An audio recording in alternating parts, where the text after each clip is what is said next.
Today we'll be talking about why it is important to drive in the rain as an amateur driver. I was caught out this past weekend by the small amount of people who actually went out on track and enjoyed the circuit in damp conditions. While driving in the wet has some danger attached to it, I am sure I can persuade you to try it next time. Vamos!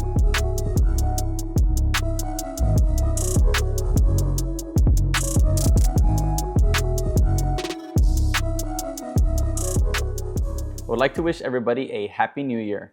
Let us know if you reach your goals for 2024 and let us know what your on-track goals for 2025 are, because I don't care about any other goals. Before we speak of driving in the rain, let's all get on the same page. When you are out on track, what keeps the car attached to the asphalt is an interaction between the tire and the surface. Ideally, you have a tire that grips into the pores of the surface and no media in between. The best illustration of how much grip a car can produce is called the traction circle. On its vertical axis is longitudinal grip, and the horizontal axis is lateral grip. Grip on our cars is measured as G-force. Factors that make the car move vertically in the circle are accelerating and braking, and cornering accounts for lateral grip changes. If we get technical, this should be more egg-shaped, as it is rare for a car to be able to produce as much G's accelerating than it does braking. Let's take our GT4 RS for example. Peak G's under acceleration are 0.71, under braking they are 1.51, and lateral loads are around 1.6. Input this to the traction circle and it should look something like this.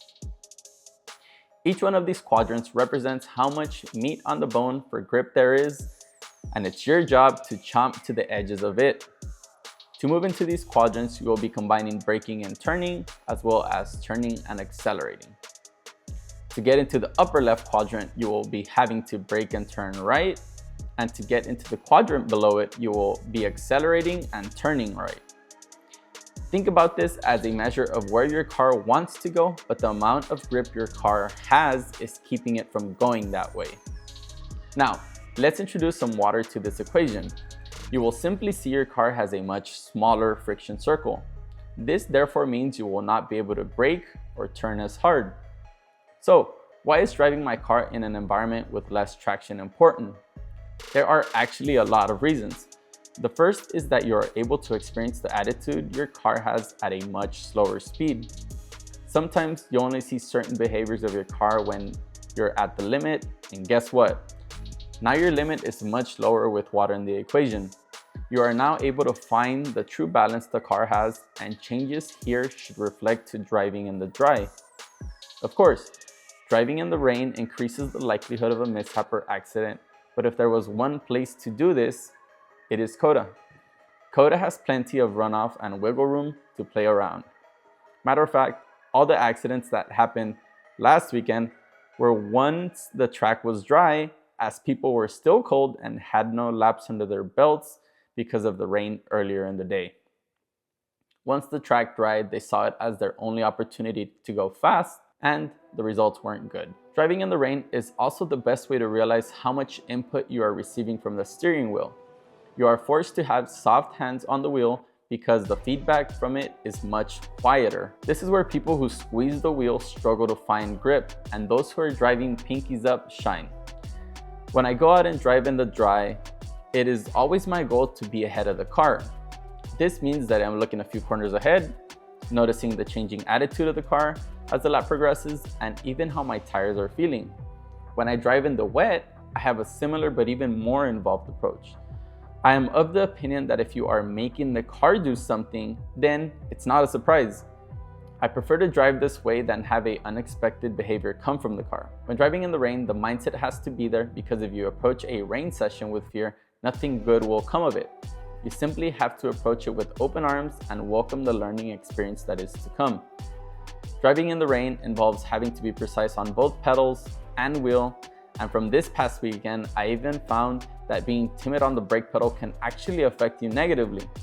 I found this out on a cool down lap where I had very little brake pressure in the car and felt ABS. What was happening is the car wasn't weight transferring enough to put good weight on the front axle for braking to be effective. I was actually mind blown.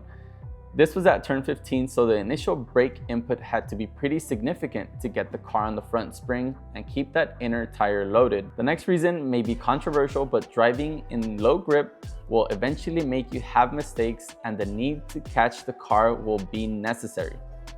This creates a scenario where you are practicing car control at a slightly slower speed. I'm not saying to go out there and push everywhere, but maybe start doing so at a slow speed corner like T11 or turn 15 at COTA. Learn how to put some slip in the car and practice how to correct accordingly. Even if you are making the car upset, it is good practice to enter scenarios like this.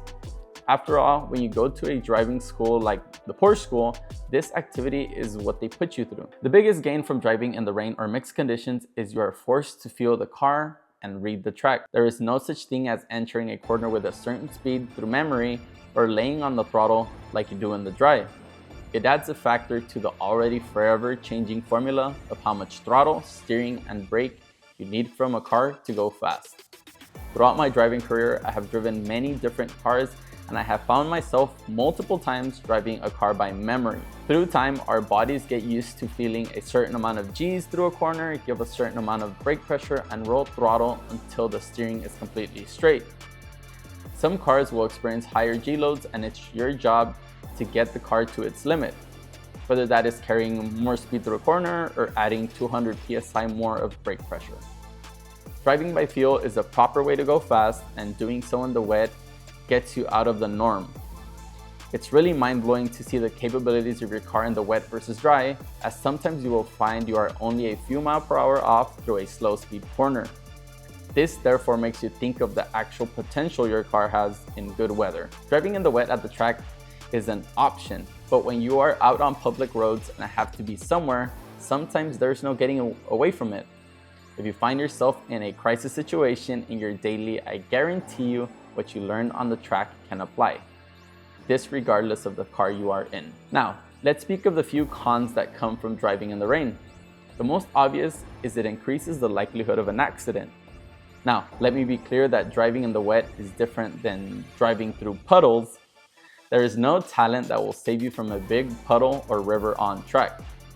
This weekend, I decided to go out on COTA in the pouring rain because I had grooved tires and I saw the track had very little to no water moving across it. The track was draining well, but this also didn't mean I was going to match top speeds on the straight that I would do in a dry session. Since lap times are out of the window, at this point, the purpose of driving in the wet is to push in the slow speed corners and be conservative through all the high speed stuff. Now, if you're racing, send it everywhere, only because that's your job. The only big downside I see from driving in the wet is the fact that most of your braking has to be done in a straight line. If you get too aggressive with your trail, the rear end will 100% step out. The good part about this is your inputs have to be so minute that it pushes you to get more resolution out of your inputs. Driving in the rain is when you will see in your data that you are using 3 to 5% brake, which may be something you may have not experienced before. When driving in the wet, it is obvious getting the car to threshold braking involves squeezing the brake pedal until getting peak brake pressure. If you give the car a 10 or even an 8 pedal, the car will show you pretty quick it doesn't like it. This can lead to creating a habit on how you reach max brake, but I am sure as you are back to dry track driving, you will be back to squeezing the most out of that brake pedal. So let us know what you think. Do you think driving in the wet is good to learn car control? Let us know what your experience has been in those situations. I hope everyone is enjoying the holidays. Now let's crush 2025. See you in the next one.